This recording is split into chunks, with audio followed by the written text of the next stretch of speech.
And then fifthly, the thing that we need to do is that we really do need to practice admiration.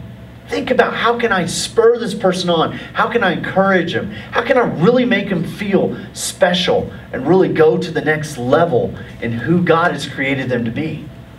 Right? And so it says this, it says, encourage one another and build each other up. It's literally like the idea of constructing a building. When you're communicating with your spouse or your boyfriend, girlfriend, whatever, even a friendship, even a coworker, think of that person as, man, I am building this beautiful, beautiful structure. And I'm putting one brick on top of another as I talk to them. And I'm going to tell you something about every person in here. We can never get too much encouragement. Right? I mean, I can tell you something about the person on your left and on your right. That person loves to be encouraged. And we know this about our spouse, and yet we don't do it. We don't encourage each other like we need to. And I've never met a person that says, oh man, just please stop. Just, that's too much encouragement. I mean, those words, I mean, I'm just really done with all that. Like, please don't encourage me. Don't help me. Don't say positive things about me. No one does that because we love it. We absolutely love it. There's a story of a young gal whose dad owned a grocery store. And when she was just a little girl, the milkman would come every week to deliver milk to that grocery store. And every time the milkman would come and would pat her on the head and look at her in the eyes and say, how are you today, my Miss America? How are you, my Miss America? And week after week, he would say this to this young girl. So when she grew up, she got in junior high school, middle school, and what happened? She started entering beauty contests. And in 1980, guess what? She was crowned Miss America.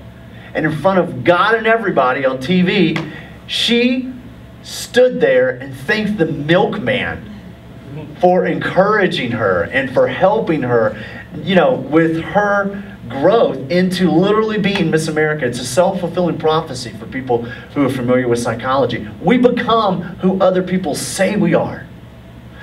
And the other piece of this is honoring one another. It says in Romans 12 that we are to honor one another above ourselves.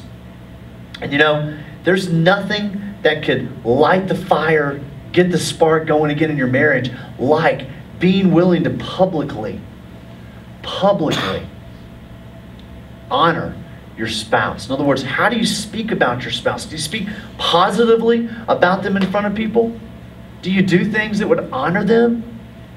Right? I know for me, I have a lot of work to do in a lot of these arenas, and this absolutely happens to be one of them. But you know, Christy and I, Christy has a real gift for hospitality.